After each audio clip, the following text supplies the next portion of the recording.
I've always been the one who kept things together. When my mom forgot to pick up my little brother from soccer practice, I went.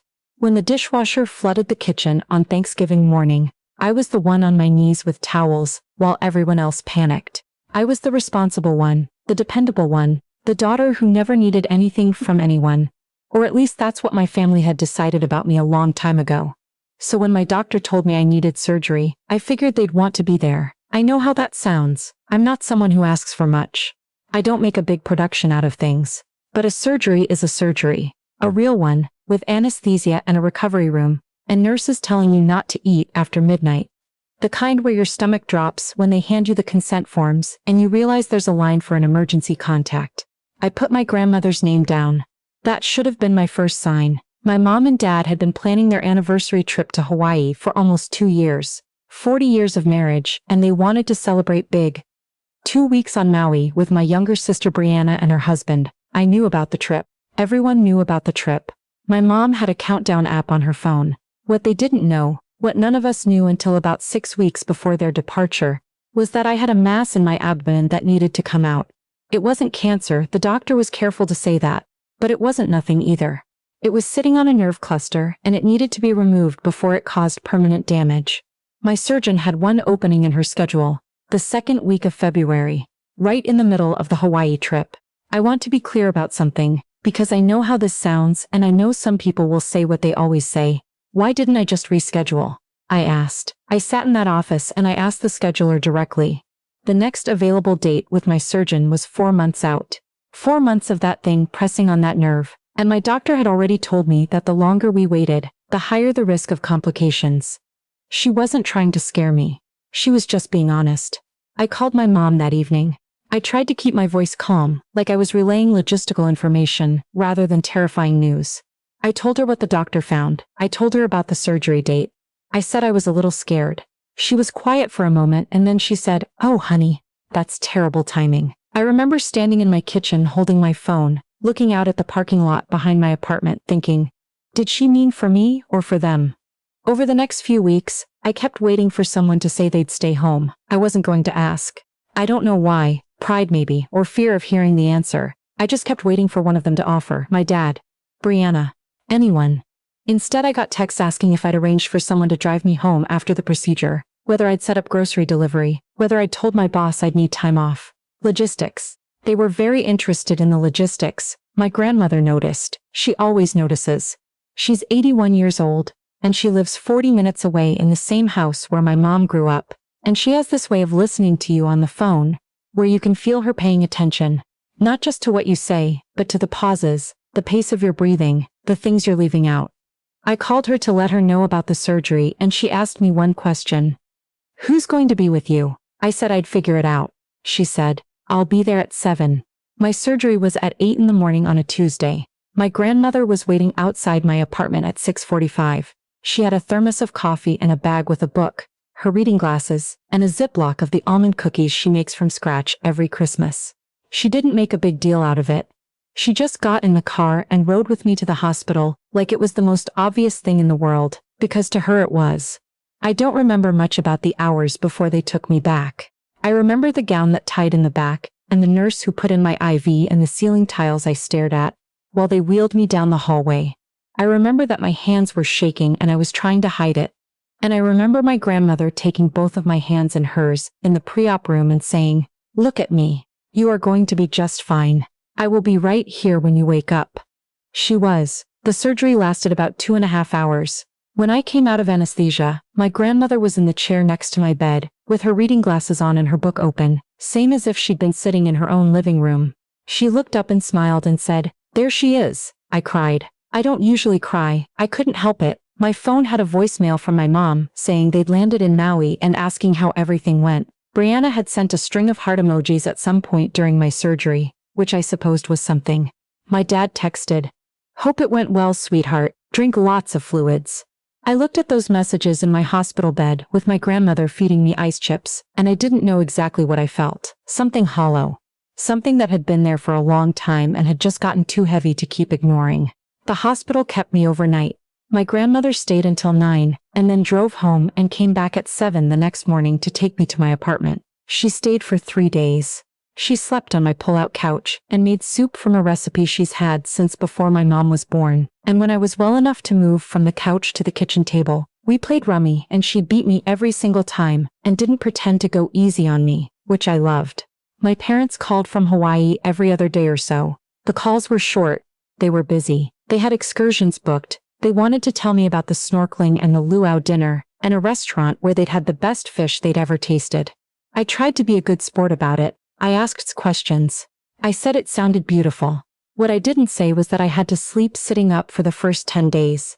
What I didn't say was that my incision got irritated in the second week, and I spent a very frightened night, convinced something had gone wrong, before my grandmother talked me through it calmly on the phone and drove over at midnight to check on me.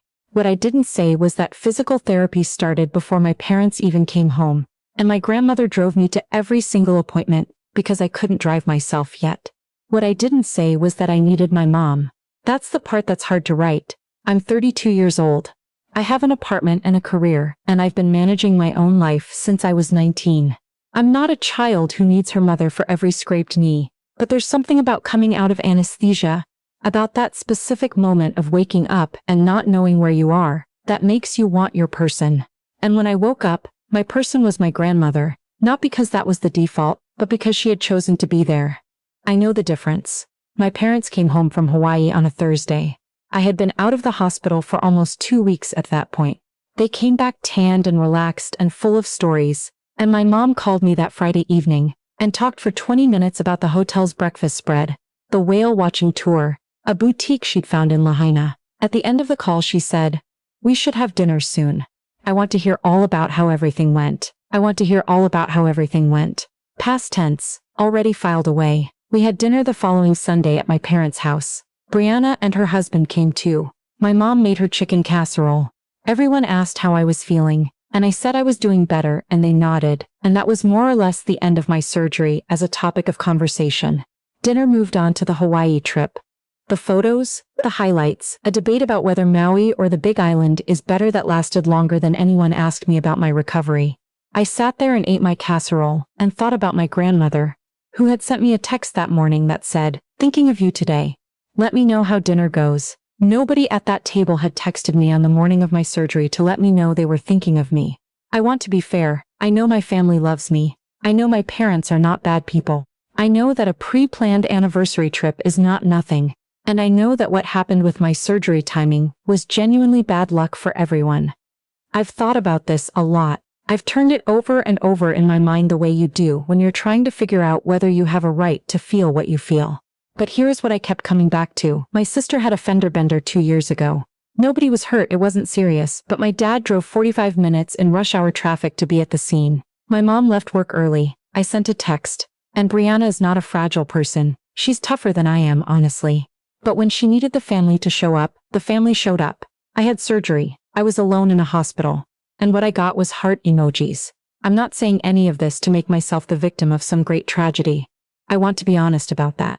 What happened over the months after that dinner was quieter than a confrontation and more lasting than an argument. It was just a slow recognition, the kind you can't unfeel once it arrives, that I had been categorized as the one who doesn't need anything, and that this category had made it very easy for the people I loved to not show up for me, and that they had walked right through that open door without seeming to notice they'd done it. My grandmother noticed. My grandmother had, in fact, been noticing for a very long time. I didn't know this until the fall. My parents' 40th anniversary, the real celebration, not the Hawaii trip, but the actual party, was in October. My aunt rented a room at a nice restaurant downtown and invited about 60 people, family, old friends, people my parents had known for decades. It was a beautiful evening. My dad cried when they played the song from their first dance. My mom looked genuinely happy in a way I hadn't seen in a while. I was standing near the bar talking to my cousin when my grandmother got up from her seat. She's not a woman who makes speeches. In 81 years of family dinners and holidays and celebrations, I had never once seen her stand up and tap a glass. So when I saw her rise slowly from her chair and the room started to quiet, something shifted in the air. People could tell, you could feel it. She thanked everyone for coming. She said how proud she was of my parents, that 40 years was a testament to commitment and love. She talked about what family means, not just in the good times, she said, but in the hard ones. And then she opened the small notebook she'd been carrying. She didn't read from it dramatically. She didn't raise her voice. She just read, in her clear, steady way, from the notes she had been keeping since February. She read the date I was admitted for surgery. She read the date my parents flew to Hawaii. She named the 3 physical therapy appointments she had driven me to because I couldn't drive myself. She read a text message. She had her phone out. She had screenshots from my mother sent during my surgery, asking whether I had remembered to cancel my gym membership since I wouldn't be going for a while. She read a text from Brianna, sent while I was still in the hospital, asking if I could Venmo her back for the dinner we'd had 2 weeks earlier. The room was very quiet. She read my dad's texts. Brief, logistical, well-meaning in their way. She read the 20-minute phone call from Hawaii about the breakfast buffet. She put down her phone and looked at my parents directly, and she said, with no heat in her voice at all, only that same quiet clarity she's had my whole life, "This is what your daughter experienced while she was healing from surgery. I need you to know that I love you both. And I need you to know that I kept track." The silence lasted maybe 5 seconds. Then my dad said, "Mom, I think you're overreacting." And my grandmother said, calmly, "The text messages don't overreact, Daniel." My aunt started crying quietly at her table. My cousin next to me reached over and gripped my arm. My sister's husband was looking at the tablecloth. Brianna's face was something I couldn't quite read. Shock, maybe, or something that was trying to become denial before it decided what it was. My mother said, voice tight, "We love our daughter."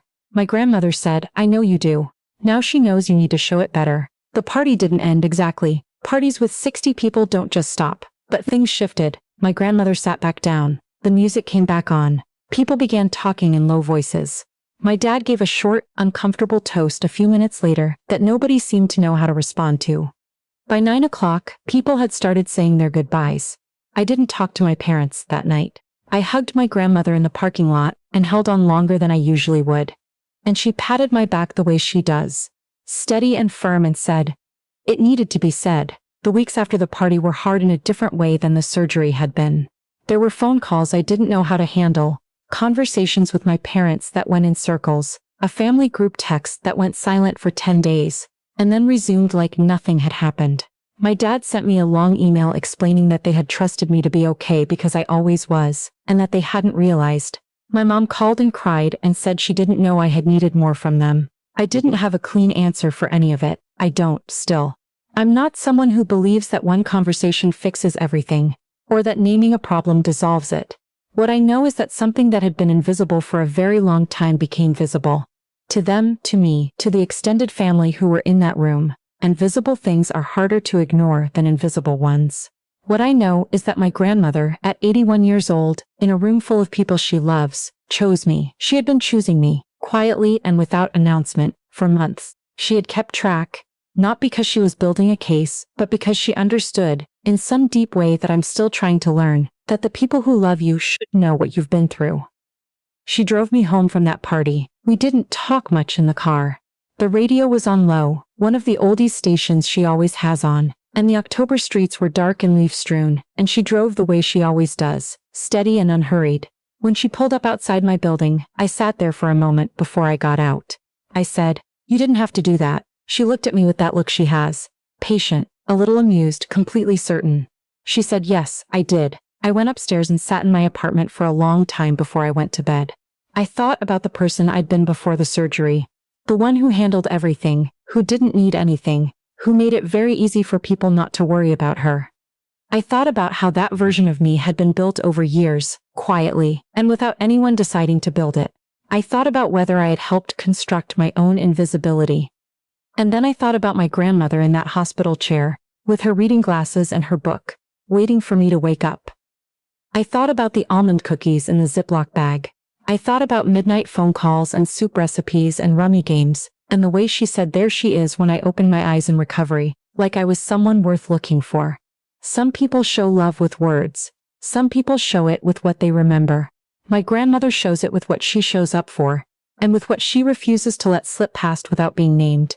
I'm still figuring out my family. I think I always will be. But I know now what I didn't know before February. I have always been seen, just not always by the people I was looking at.